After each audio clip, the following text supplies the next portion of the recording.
Hi everyone, hope you guys are having a great day so far.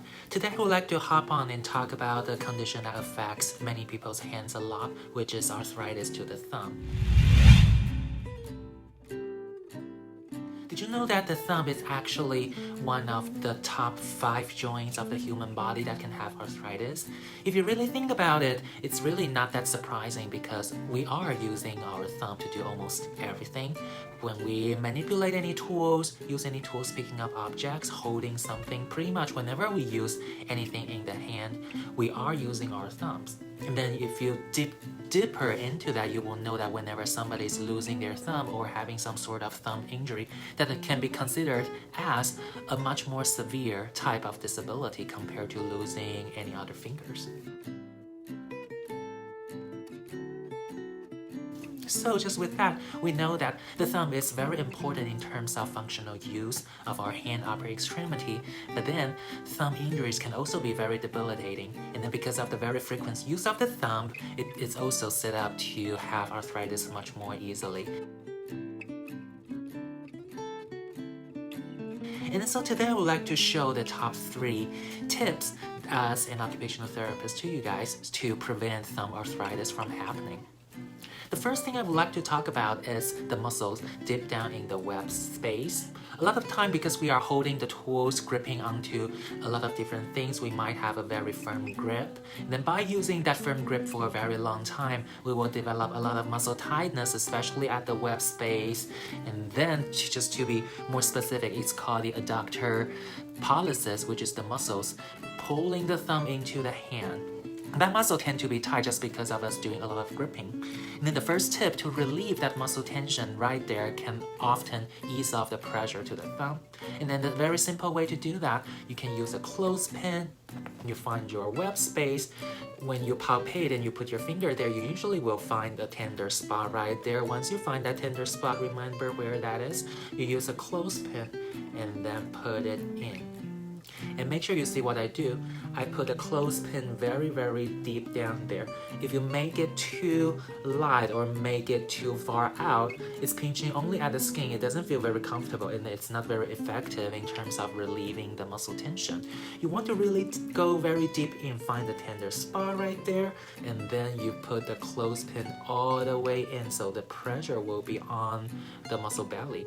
And then you just let it hold right there for about 1 or 2 minutes. That's a very good static release to relieve the muscle tension of the adductor pollicis or adductor pollicis that often people use a lot for power gripping or holding onto any objects or tools for a very long time. First tip, muscle release. The second tip is to do some stretching exercises to relieve some of the muscles, which includes the extensor and abductor of the thumb to move the thumb out this way. And then to relieve that muscle tension or the tension right there that's causing the stress to the thumb, a very easy thing to do is you can simply hold a fist, make the thumb into your hand, wrap your thumb around with your fingers, and then you just do a little tilt to make your fist tilt towards your pinky side. You just straighten your hand out. Remember that tilt of the fist. You will feel a stretch at the top of the thumb, at the radial side or the thumb side of your wrist. That will be a very good stretch. Hold it there for about 5 seconds and then relax. Hold it there for about 5 seconds and relax. Remember to make it very dynamic. We never want to have a very prolonged stretch because most of the people, unless you are going through a surgery or casted for a long time, otherwise, most people don't have a true muscle shortening. The muscles are just stiff, tight from overuse. And then in order to relieve that tension, if you want gliding, you want active motion, you want blood circulation instead of a passive static hold. Repetitive motion like this, move the thumb down. And then remember, you can also change the angle a little bit. Like I said, there are multiple muscles passing from the forearm, passing through the wrist, going into the thumb. We need to change the angle so we can target different parts of it. A very easy thing to do is you can move your thumb a little bit, move your wrist a little bit further back there, and then you do the tail and the stretch again. You will feel more of a stretch towards the palm side. You do that repetitively. And then you can tilt the other way, move the fist a little bit forward, and then you do the tilt, so you will feel more of a stretch at the back part. So that targets the different part of the tendons, target different muscles, target different parts of the fascia, the connective tissue. Then you can change that to different angles, do that repetitively. Ideally, I would suggest to do at least 10 reps of each of the different angles. So that will be pretty much 30 reps for you to complete this exercise. So that's the second exercise, some active motion gliding or a dynamic stretch to help you relieve the tension of the muscle tendon from the forearm passing through the wrist into the thumb. The very third thing I would like to do is to introduce you guys an exercise to strengthen some stabilizer muscles of the thumb. I'm having a rubber band here. Rubber band is very easy for you to use in order to carry out this exercise. What I'm doing right now is I'm wrapping the rubber band into my fingers.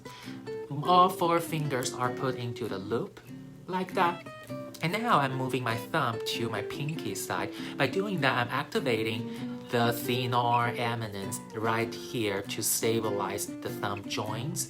We need this muscle to stabilize the thumb joint, the first carpal metacarpal joint right here to stabilize that. This is the joint that has very commonly has arthritis, so working on stabilization right there, keep the muscle activated.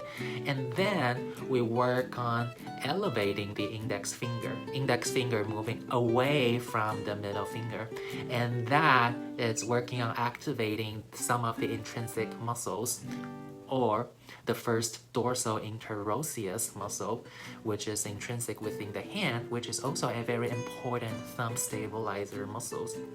Just working on that. Do that repetitively. It's an endurance-based exercise, so we are not doing that super heavy to a level of fatiguing. We just do a very, very light weight with rubber band. Do that repetitively. And in order to get endurance improved, you need a lot of repetitions. 20-25 reps. If it's tolerable, we can totally do that to 30 reps.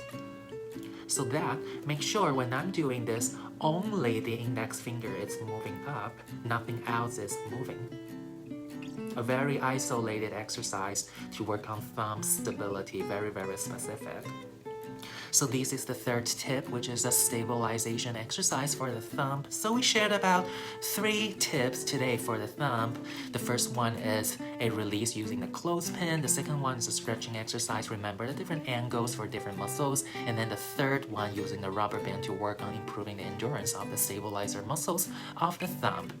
So these are the 3 tips, and remember these exercises, these programs to take care of the thumb, they are very gentle, so you can totally do more, but then ideally, first thing in the morning, last thing in the evening, but then also whenever you are going to get into some heavy work using your hand a lot, like before going into your work every day, do that before and after your work. That's gonna help you take care of your thumb better and then prevent you from developing arthritis of the thumb, because we don't want that to happen, because eventually that might lead to surgery in most of the cases. Unlike a lot of the other joints like the hips or the knees, you have much more muscles to stabilize the joints, but then for the hand, you don't necessarily have enough of the muscles to support the joint, to stabilize the joints. So it's very important for us to take care of the joints regularly, just to prevent the joint from wearing out, give it time to recover better. So these are the tips in terms of how to prevent your thumb from having arthritis. My name is Andy Zin, physical therapist, occupational therapist, as well as a Pilates instructor at CORE Therapy and Pilates. Feel free to give us a phone call at 512-215-4227 or reach us at our website, therapyandpilates.com. That's all I got for today. I hope you guys have a great day. We will talk soon. Bye.